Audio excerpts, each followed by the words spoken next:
I want to.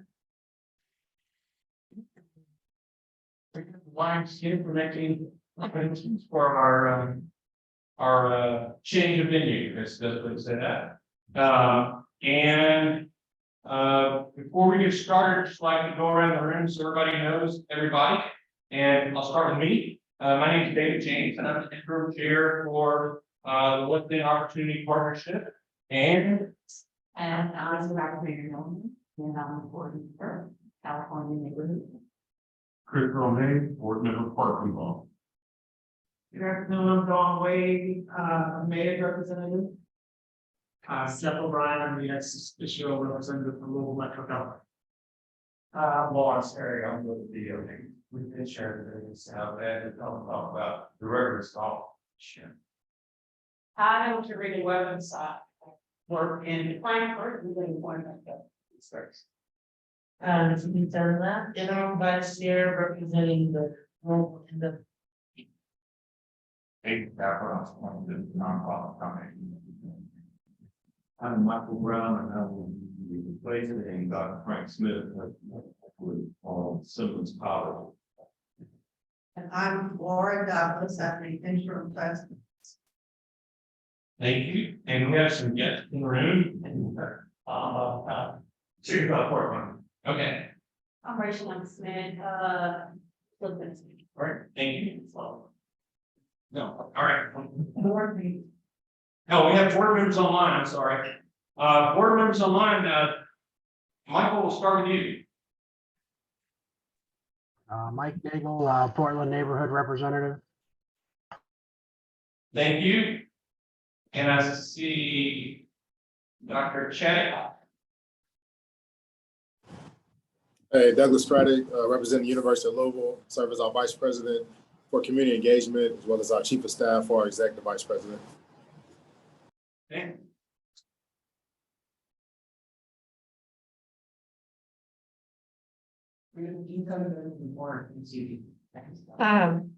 In the corner, Upper right one. what do you need, what do you ask me? Oh, that's Otis Singleton here, but this is Monique. Oh, right. Okay. Monique Porterman, I'm sorry, right here, yeah. Monique Kirkendall Quarterman, Executive Director for the Office for Entrepreneurship and Small Business Innovation at the Kentucky Cabinet for Economic Development. Thank you. All right. Well, Yeah. introduce yourself. Hello, sir. My name is Wayne Addings. I'm the advisor in community development and an advocate in the community for change. And All right, thank you. Thanks everybody for being here. Rita, could you call the roll, please? Happy to. Okay. Alicia Burns. Dr. Douglas Craddock, Present. Gina Dunlap. Present. Jennifer Hancock. David James, Here. Dr. Gabe Jones. David Kaplan. Here. Dr. Mary Milliner. Here. Mike Nagel. Here. Christopher Romaine. Here. Desmond Smith, and I think Desmond wants the link to get on, so I'll give that to him. Dave Ripple Brown. Here. William Summers. Dr. Don Wade.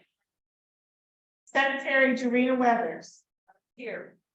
Gary Williams. Monique Porterman. Here. Okay, I won't do all the proxy. Everybody knows your proxy now for Secretary Yoder. And Jeff O'Brien. Here. We have a quorum. All right, well, thank you. Next, everybody should have received the minutes from Rita and any corrections or additions or deletions that needed to take place in the minutes from last meeting. All right, hearing none, motion for approval. Motion by Chris Romaine, second by David Kaplan. All in favor, say aye. Aye. All opposed? Minutes are approved as written. I abstain. Oh, you abstained. Okay, sorry. One extension. Jim went Brown. Right. Thank you. Then, we have the interim president CEO report from Ms. Laura Douglas. Thank you. We just have a few things about which I want to provide an update. The first matter has to do with directors and officers insurance. You know, we talked about this for several meetings. Good news is we now have identified companies where we provide the insurance for Lawrence Herring is here from Patriot. He worked with us to identify the insurance stuff. So that he's here today to answer any questions that you may have. The premium on the insurance is About a little over 22,000. Yes. And as it happens, we're in an environment where there's not stiff competition for those who want to provide, insurance. If you are government, so this is virtually we are the only bidders. But so I would advise that we go ahead and accept it and get the dollar. This would be a small purchase. But again, if you have your question, Lawrence is here. Question you may have regarding bidding on it. So. Because it goes over threshold, do we have to look amongst others, or are we saying we look at this now? That's right, we have, he actually did solicit bids. And this was the only live bid we had. We had another bid, but it was withdrawn. There apparently is a concern in the market about providing, insurance to government. And Laura, he's prepared to kind of give an overview of Yeah. that bid. Laura, If you want us more details, Yes. why don't you go ahead and talk? Again, thank you all for allowing me to come out and, again, read the Lord, thank you all for giving me the opportunity to provide, insurance to this board and Lord summed up my experience in trying to procure insurance for this board. To my surprise, to your point, Dr. Wade, we solicited multiple carriers trying to get bids for insurance for the Western Opportunity Partnership, D&O insurance. And what we found in the marketplace was, because there was some element of government, i.e., I'm here that, some of you all identify yourself as representing state government at various capacities or local government, that really shrank the marketplace. And so fortunately, my experience, we were to get a for insurance. And, if anybody got any questions about full coverage or what it does, I'll be more than happy to answer. Yes, ma'am. Not so much a question about, quote, but just for those who may have never served on a board that had this type of coverage. Could you give us an explanation of what directors and officers insurance does? I didn't think of that.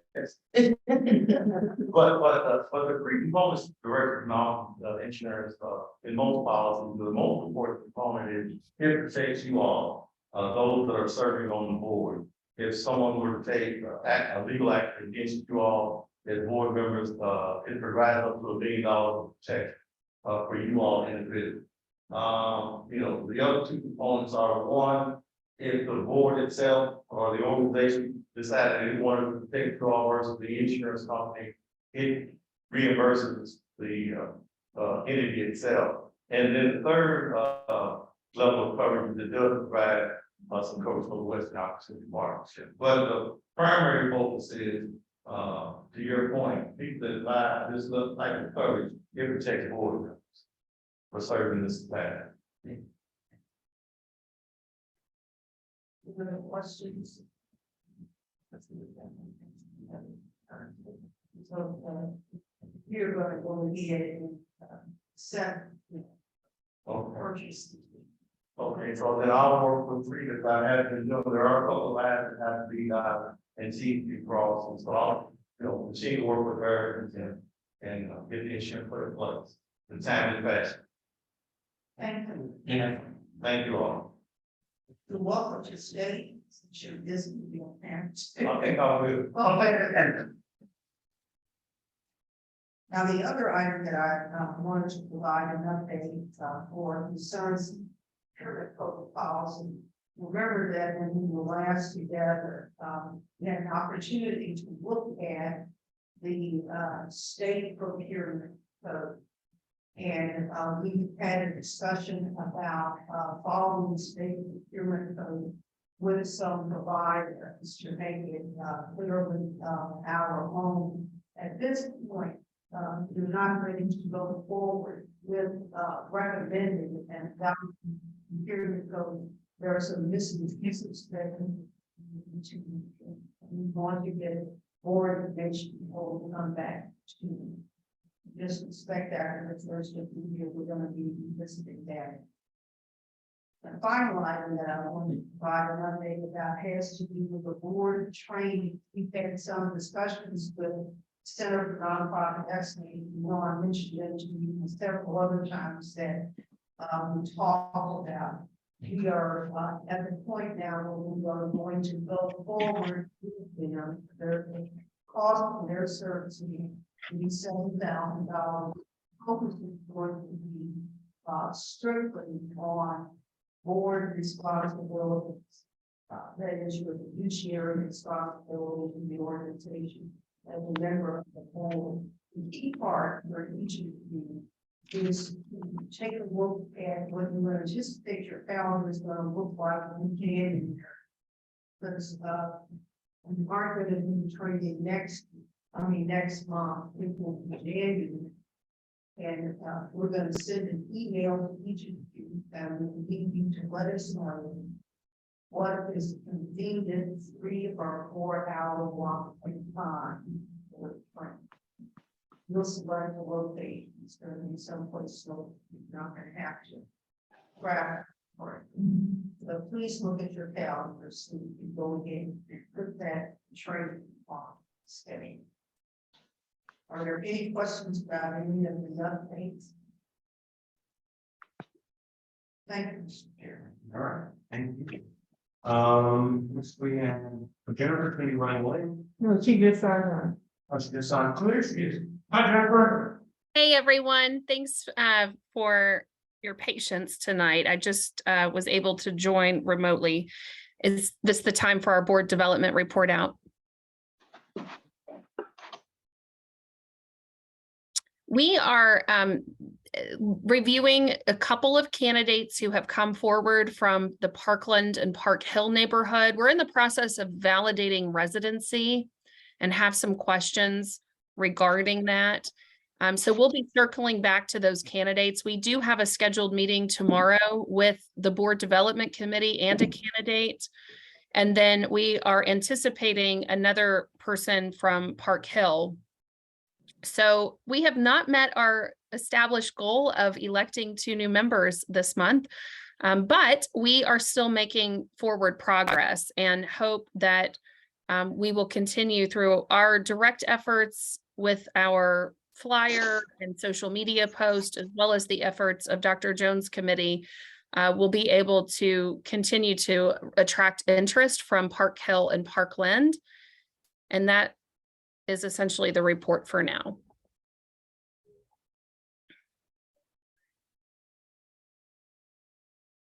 Thank you, Jennifer. Can I ask some questions for Jennifer? He just said, as chairman, that the development committee and the community engagement committee have really been working together collaboratively to come up with some new candidates for 2 neighborhoods for whom we don't have representatives. So they are really out there beating the bushes and working very hard to identify folks. So even though we don't have residents that we can put forward at this time, committee, I think she'd be proud of the work locally, she'd be proud of the work they've done. I have it on. Thank you for your efforts, Dr. Jones and Jennifer.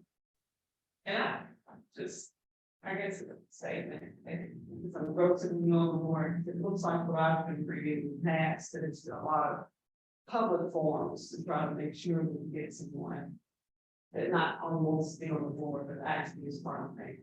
All right. Yeah, it's part of the community.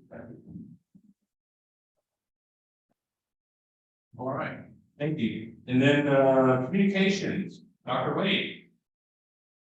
A big, when Laura, Ms. Rita sent out a request to have some marketing assets developed for the board open photo.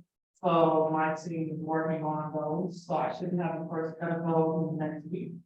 And I'm hoping that we can start having assets printed for even what the development committee is doing. So that we're starting to have our committee out there and banners and things like that, business cards and badges. So I'm hoping that by the next board meeting, we'll have more access to share with you all as we continue to hire. Any questions, for Dr. Wade? Thank you, thanks for your efforts. And then, community engagement with Dr. Gay Jones. Hello, can you all hear me? Yeah. All right, great. So first of all, I appreciate you all letting me join virtually. I am in Baltimore right now with a bunch of folks from the Russell neighborhood, which is great. Russell, a place of promise, actually brought us here to learn about a lot of different things. Among those is affordable housing models. So this has been a really cool trip. As far as the community engagement committee updates, the first thing I wanted to do is shine some light on Chris, because Chris has been doing a lot of work behind the scenes for our committee. Is Chris there in the room? Yeah. Perfect. So Chris, I wanted to pitch it to you just to talk about one, your conversation with Jim and just some of the things that you've been doing. Actually, James introduced us to the Jim that he's doing some investment in Park Hill, neighborhood about region, I'm saying. So he's been very helpful in trying to identify Park Hill for potential circle per region. I guess if you take the Park Hill meetings, so that person that he had actually gone. So gives it if that person does not work, he does have a facility that can get actually have some type of function in the work of the applicants, optimal. It might be part of the work things like that. The other thing that he also, and I think recently I think on this morning, they're having a photo exhibit November 4th, and so both Dr. David, myself, and the team actually kind of working on the part of this meeting. That's the game. So everyone, as you said, everyone should have gotten in line. All right, thank you. Jason, you want to go ahead and touch on the calendar, or you want to do that? Yeah, so I can talk about that really quickly. So another thing that we would like to do, and we wanted to open it up for input from the full board. We would like to establish a calendar of just community events that are going on in the neighborhood. So we wanted a couple of things with that. So one, we wanted that so we will have an idea of what kind of things we can support that the community is already doing, what kind of things we can add capacity to. So the first question we had was, where should that live? So that it is accessible to the board. And then the wrap up thing we have are a couple of dates that are 2 to 3 weeks out that we've selected for potential meetings that we wanted to put on the radar to see what works logistically. But the first thing is, does anybody have an idea what may be the best place for a calendar like that to live? And if you all think that's a reasonable thing for us?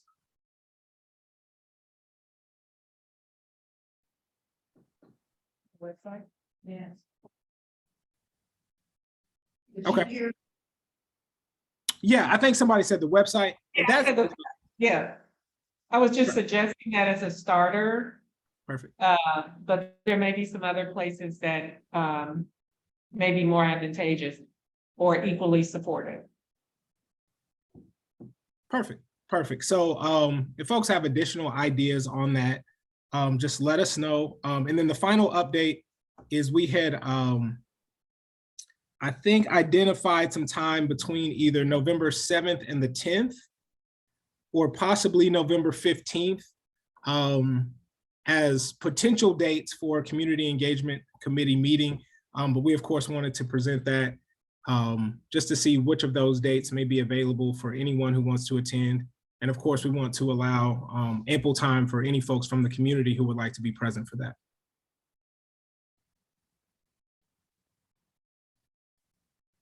This is Monique Kirkendall Quarterman. Just speaking up really quickly. November 10th is a really big day in Louisville for governmental activity and Okay. also in startup community. Anytime between the 7th and the 9th, I think is fantastic. And huge kudos to you, Dr. Jones. I love that you're traveling with community and collecting those best practices. It's a great way to connect with community.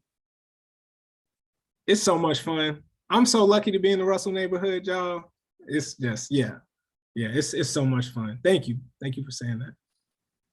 Okay, so we said November 10th would be a bad date, but either the 7th through the 9th or the 15th. Does anybody else have any conflicts or anything we should think about as it relates to what may or may not work? The only thought I have is Wednesdays are usually church nights. Right. Around town, and the 8th is the election night. Perfect. Which you said the 8th? The 8th is election night. Got it. Okay. Okay, so we may look more toward the 15th.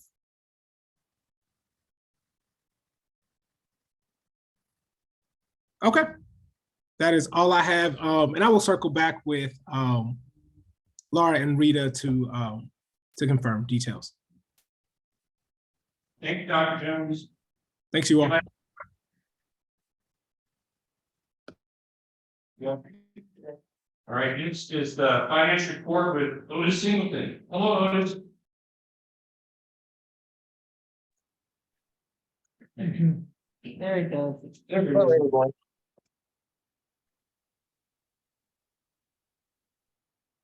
I didn't know I was going through the financials today, but that's fine. I can walk through those. You want to pull up your balance sheet? I've added a column to that balance sheet that tells you what your changes are from the last month. I thought that might be helpful. Your cash went down $40,000. That was your general operating expenses, contract expenses, rent, all that sort of thing. Typically it's 20,000 a month, but where we got your invoices prior to the end of September, so we were able to pay them, which means you basically have 2 months of payments in 1 month.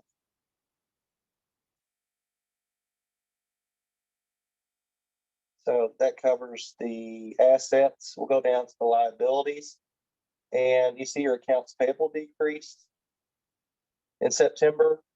And that's because you normally carry that $20,000 balance. That's because typically we pay the invoices after the end of the month. And so you have a little liability there. So you don't have that at the end of September. That's why it's zero.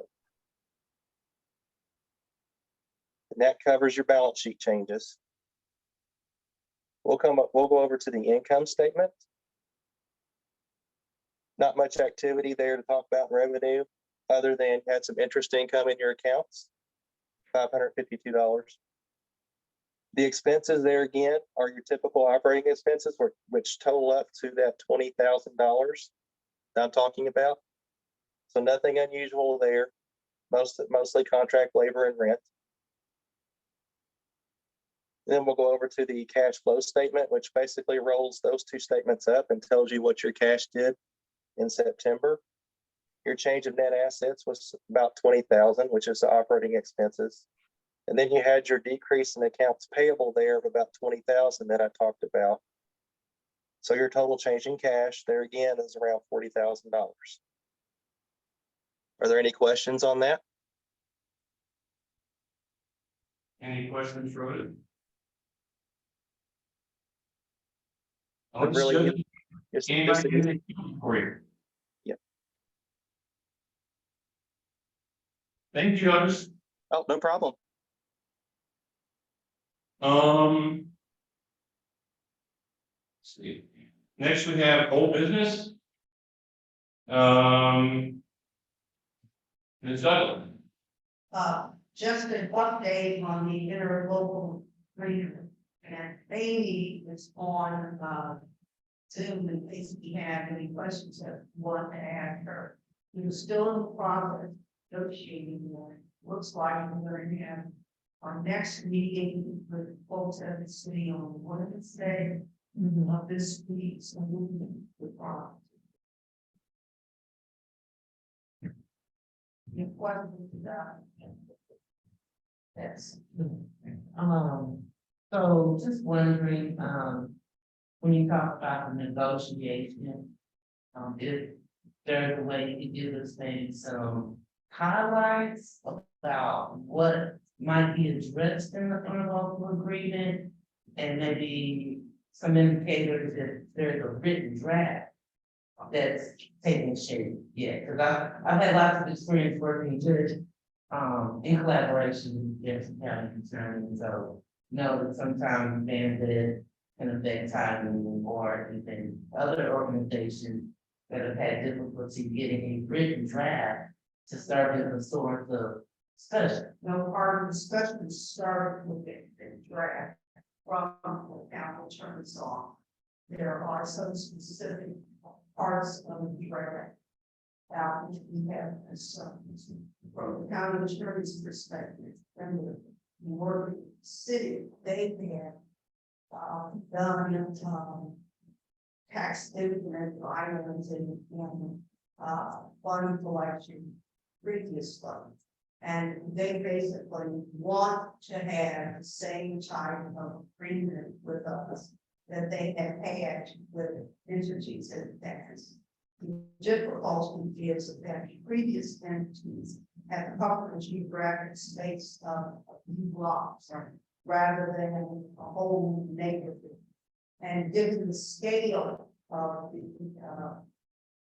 area that's involved, there's some procedural and operational things that have to be changed. So we're urging them to do that. We'll know more about their reaction after the meeting.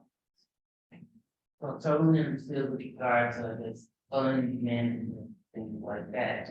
I guess I'm wondering about other relationships with our local government, like access to data, types of data that are managed by a property value administrator. Where maybe all of the real estate records that apply to the geography, that's incorporated and included in the 9 neighborhood. Wondering if this is an appropriate time or opportunity to get some understanding, to share data and other resources. The local government to find assist us in carrying out our strategy. Well, this particular agreement has to do exclusively with collective funds. And who's going to be responsible for identifying both the property owners and the businesses in the target areas. And that's the total subject matter. So when we look back at the statute itself refers to both the things that steamroll in on the necessary relationship between us and the city on the collection and collection of funds. So that's the vote. That's the goals. But I don't think that there will be dire straits or anything like that. It's just a matter of everybody living on the same page. And it's a matter of scaling. Yeah, when it comes to that part of it, when we know, we start telling our story about great impacting the work that you're doing, this number of businesses, this many of households. Is that information gonna come from local government when it comes to like what's been collected each year versus what's been, like dispersed, have that kind of information based off of that agreement? In terms of, you said in terms of who we're impacted. Right. No, that's for us. Yeah, this agreement with the city as to the collection of more taxes. Right, when they will be paid to us, when we must demand things. So for us, we ramp up and we institute programs. Part of our responsibility of the statute is to tell impacts. And let me rephrase it. So, for example, we have the line, I'm just gonna use a very easy number. 100,000, this says 100,000 homes or, homes that funding will affect, right? So when we know, let's say in year one, this is what was, received in year five, still, it might be 120,000, because we saw more homes available, or, more. Is that gonna come from the city and private part of the agreement? From a Yes, transparency standpoint, absolutely. are we allowed to acknowledge what those metrics are before the agreement is signed, or is it something that comes after the agreement is signed? Now, before we sign, we remember I was back and, Amy and I are on format of the obligations that are expressed in the agreement. And it, we know what's in the before we sign. And we will be asked to say yes or no to authorize the sign. Or not to authorize. I think that, I remember asking that, because I think that's what the community wants to understand, like who impacted, who also benefits from it, we have to be able to tell that story, just making sure that that document needs some of the work, even in terms of what our burden is, of delivering for the community. And I will now pretend like I know that's great, but I think once we're able to understand it better, then it helps us craft our story, or that's an extent. Again, the focus, the literal focus of the agreement is on identifying the number of businesses that are in the target area, identifying the amount of taxes, and settling on a date where our ordinance pays, and setting on the date when the funds have. Stuff like that, okay. But again, you will see that, yes, the awful ones. You sign, now, in Amy is involved, Amy usually was real modern, Amy is, Amy's a lawyer, very lawyer, we talk in this time. She president, our association. So Amy is really the fellow students on the process. I'm one follow-up question, and this is a church level. If you could, maybe perhaps Amy could shed light on the relevant taxes that are addressed by this agreement. Dave and I, when we talk about the businesses, we're thinking occupational taxes, but is it also sales taxes? Is it property taxes? Like which taxes are subject to this interlocal agreement for the non-neighborhood business? I think I heard all of that. Yeah, the agreement is going to set forth a mechanism for us to figure out the baseline of the tax revenues in the TIF district and to come to an agreement on that, and then annually, so that we can come to an agreement to the additional, not just the accounts and the types of taxes that are going to be subject to it under the statutory scheme, but how we're going to measure the increase. So that's what we're going back and forth now, is how that mechanism is going to work and who's going to bear the informational load. Like who's going to be responsible for coming up with all of the tax accounts, the residences, all of that.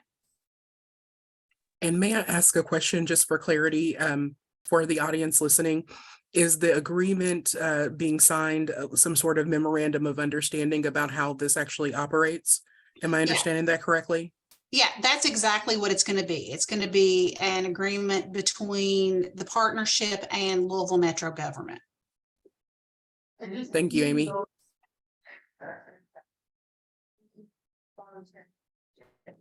When we want and.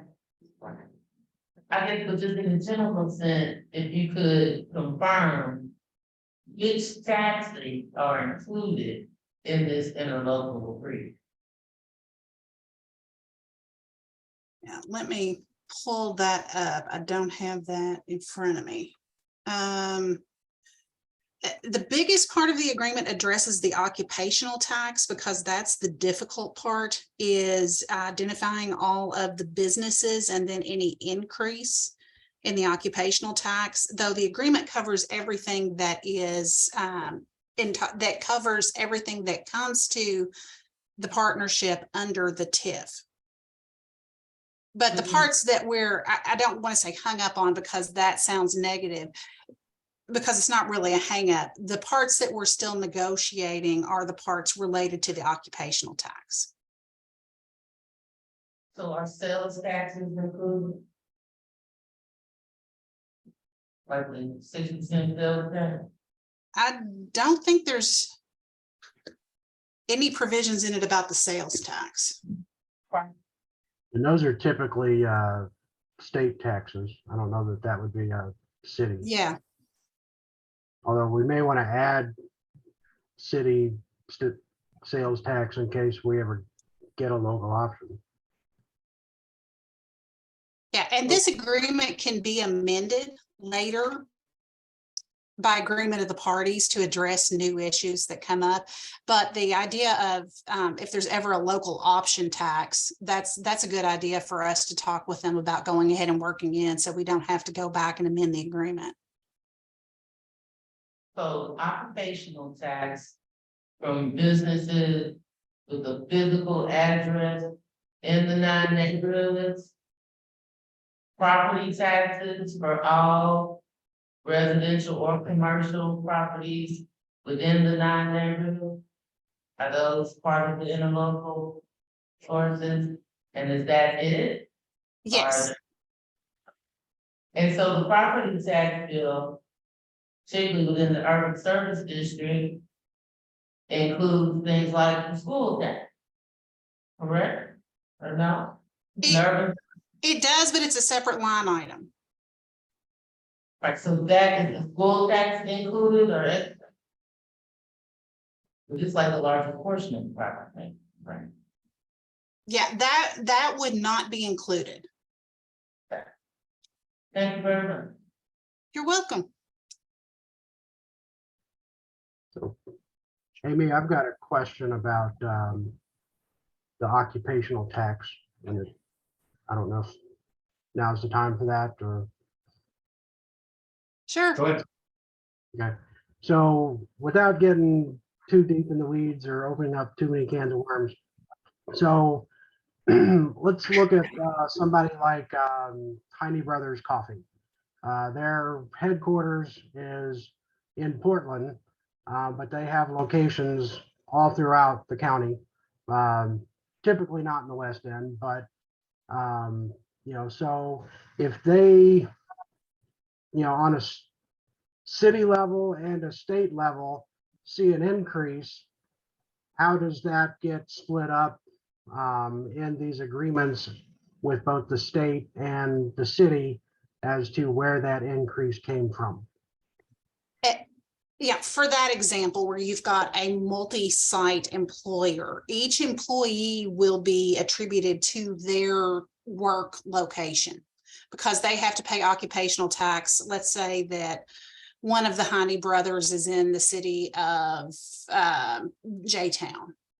And so workers in that site would be paying occupational tax to J-Town. So increases there are not going to be attributed to the tax, just to the TIF, just because the corporate headquarters is there. Now, any increases in the corporate headquarter offices, if they, end up bringing on additional employees in the corporate headquarters, now that would be captured. Did that address your question? Yeah, I'm just wondering how the city or state would know that automatically if there wasn't another city involved. Yeah, no, and that's some of the exact issues we're trying to work through to make sure that we have it all documented correctly. To make sure that we capture everything properly. Because, you know, like Laura said, most of the TIFs historically have been a very small area, so you could walk the TIF and see and have your list and make sure you've captured every business, every residence inside the TIF. That would be prohibitive with our TIF. So we're trying to figure out the best mechanism to make sure that you all get what's coming to you without too much undue burden and stress. Good luck and thanks. You're welcome. Well, I was just to kind of answer what Gina and Mike are saying, is really, this is the standard TIF agreement that the city works with all of its TIF deals, so that's the basis points, and that's where these things challenge. So I think we're just looking at the taxes that are coming to local metro governments, in that portion of the occupational tax from local metro government. And then the property taxes that come directly to local metro governments, both Jefferson County Metro tax and the urban service tax, or the tax for the property tax. That's pretty standard for any of our properties. As Amy just pointed out, most of our local TIFs are property specific. So we're talking down to an actual property, not even like a block. So that's a big thing for us right now. So we get into this situation, we're really trying to understand how what Mike was asking there, how are we gonna understand where this was going to be when we have multi-sector, in the sense that's the issue. I have to work through the board and our office and our office. But that is so. Yeah, it's an unprecedented undertaking, and it's, I'm sort of curious, I know in certain cases, Metro has put agreements, online for certain currency state. Are the TIF agreements available on Metro? Yes. All our TIF agreements we have are available on Google Forwards website. Awesome, thank you. One last question on it. What is the baseline for the AP? Are they been when it was eventually launched or?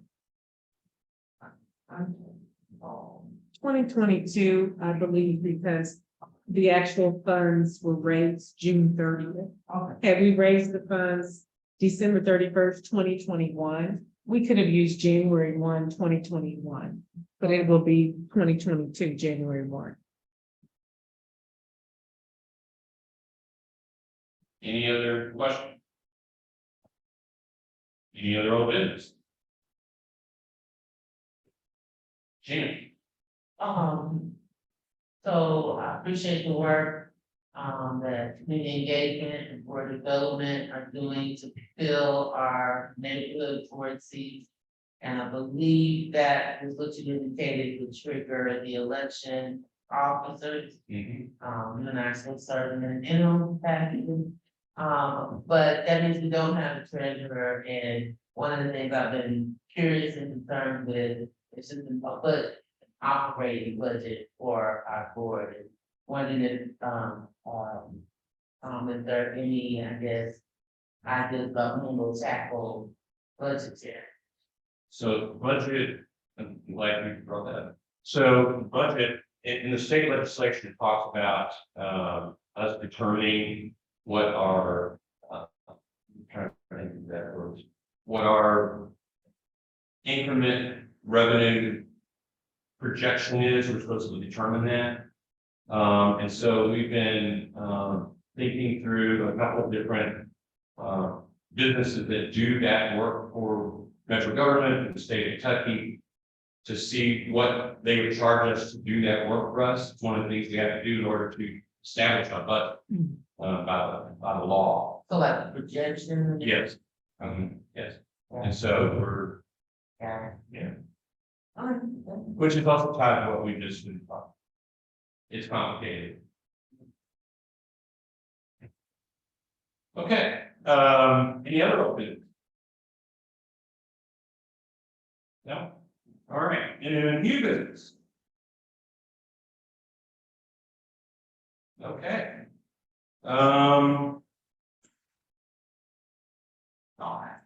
Yes. license, so what they did, that every time they hear, will be meeting when. Even sellers and others, catch up, make sure we, yes, okay. I'll call this. Sidebar. I'll get on your calendar. Any other business? Let's see. Remaining November 21st, we've set aside as a possible date for the next meeting. Everybody okay with that still? Anybody needs to say no? All right. Yes, go ahead. Oh.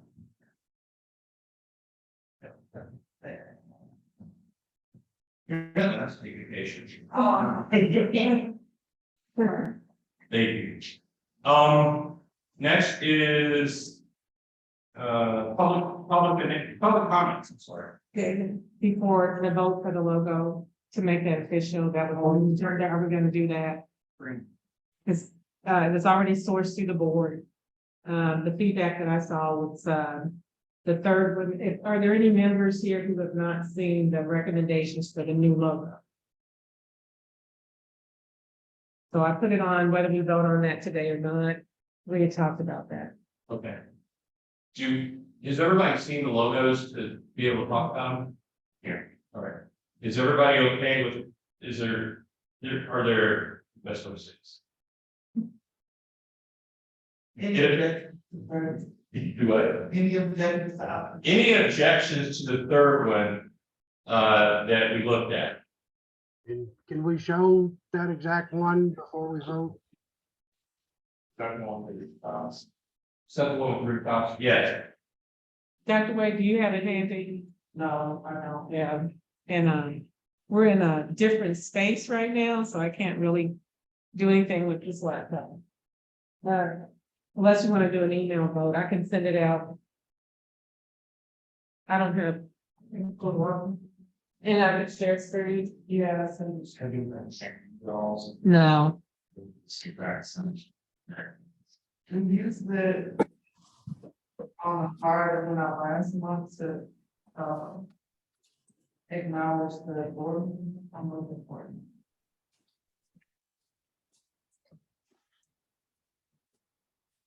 You sure you would like a text, please? No, actually, if you can email it to me real quick. So I don't have to go into Google Drive to look at, you can send it to this email and then if it'll let me go in, because sometimes it won't let me with, because we're recording. Right.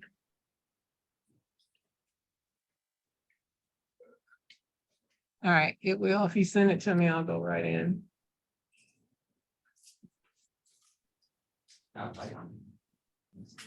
Are you able to see it from my screen? Oh, there it is. Hang on just a second. Let me go back.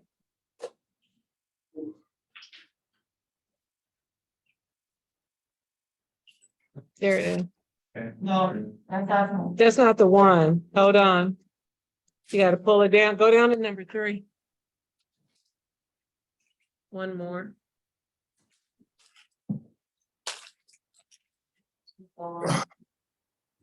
Is this the correct version? No, go down to number 3. it'll say, well. There we go. That one and I think, and then there's another one that shows that with, I think in color, wasn't it? Yes, there we go. That's the one, right?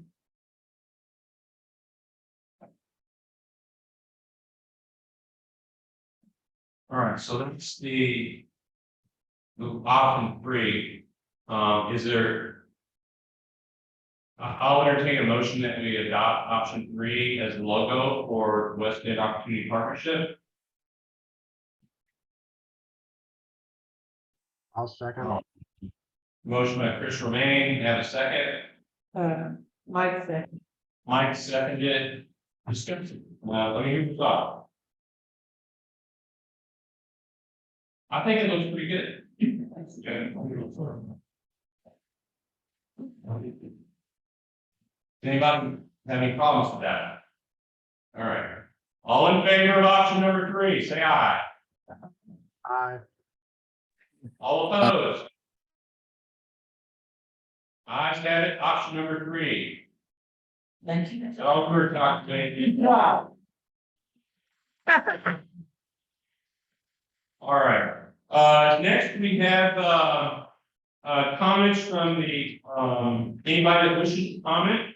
We allow 5 people to take the opportunity to speak to the board and get 3 minutes to do so in. And Mr. Edmonds actually called to sign up. Okay, Mr. Hutchins, stand up and talk to us. Hello, everyone.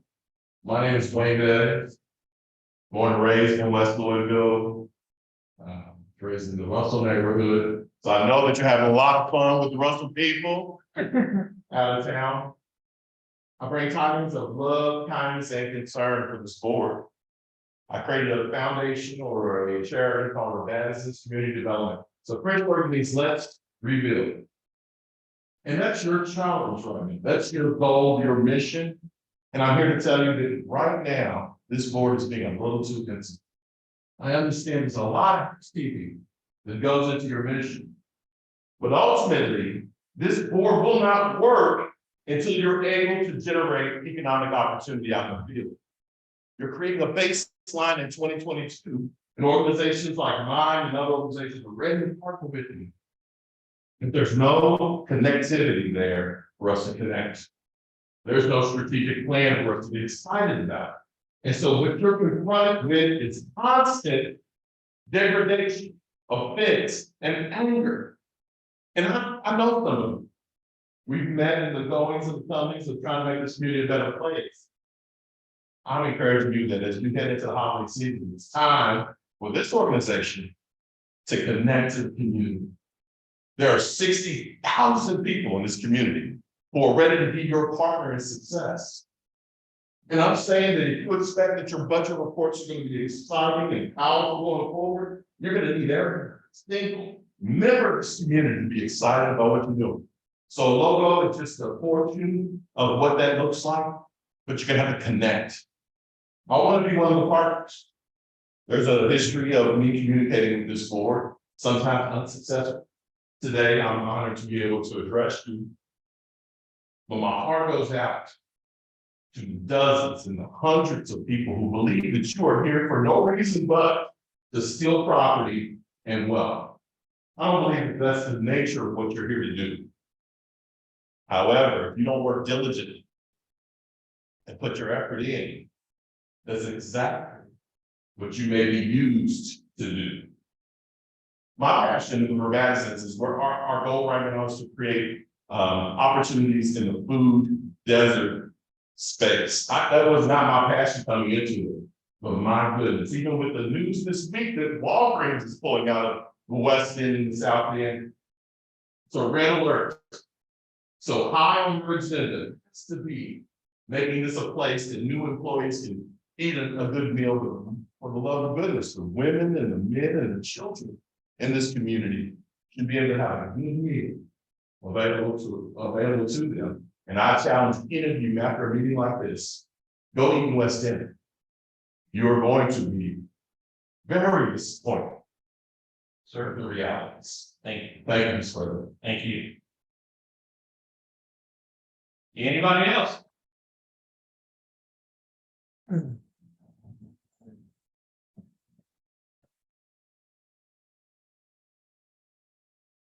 we have any comments? Anybody online? So I'm looking at, and let's see.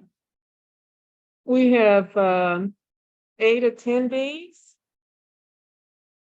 And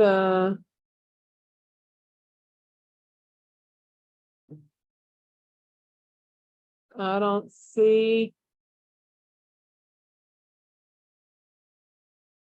I don't see anybody. We have a hand raised from Timothy Cox. It just popped up on my end. Oh, it did. Yeah, it did just pop up. I'm allowing him to talk. Ask him to unmute. Mr. Cox.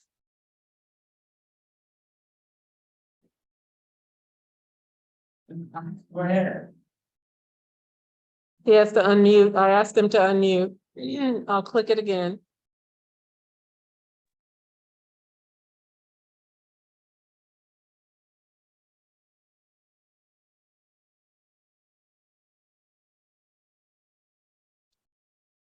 Hello. Okay, there you go. Okay, actually, I'm not sure why it's showing up Timothy Cox. My name is actually Tiffany Williams. And I was sent this link for this meeting. I might have been from Mr. Timothy Cox. But my name is actually Tiffany Williams, and I actually was just with Miss Laura at the Economic Summit Mobility that we had here at the LCCC. Again, my name is Tiffany Williams. I'm with Eternal LLC Real Estate Services, but also the president of NAREB, National Association of Real Estate Brokers. And we are definitely interested in following, the progress and things like that, so we can get that information out to our members. We're about 125 strong, and it's realtors, developers, we have mortgage loan officers. So we have a huge array of people that are in our organization that's definitely interested in knowing more about the progress and what's going on with the TIF. So just want to introduce myself and just want to put it out there that we are definitely interested in the progress and what's going to happen with it and how we can be a part of that, especially once it does start going and you start taking information for projects and things of that nature on what we can send your way to take a look at. Okay. Tiffany?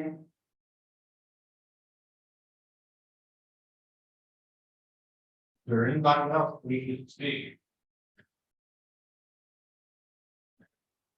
All right, for you all that don't know, Jeff O'Brien has to leave because this is an anniversary and he's gonna sleep on the couch. He stayed very late with us. And with that being said, with no further business, we shall adjourn and I'll see you all on November the 21st. Thank you, everybody. Have a good day. Bye, everybody. A safe trip, Dr. Jones. Bye, everybody. Thank you. Sorry about the Plan B location. We and the kids were, they had us mixed up with the appointment. So, and then Jennifer, I wanted to apologize. She had a D in her name and it's only not supposed to be a D up there. So I just wanted to go on record. Thank y'all. See you tomorrow, Miss Rita. Thank you. Okay, Thanks, y'all. thank you Thanks so for working much. on the fly. Monique. Yes. I got earlier today, I got a decline from Nancy. Oh, She had confirmed, so take a look at that, but I'll talk to you on email unless something came up. Sure thing. I'll text her right away. Okay, all right. Thank Okay, you. bye-bye.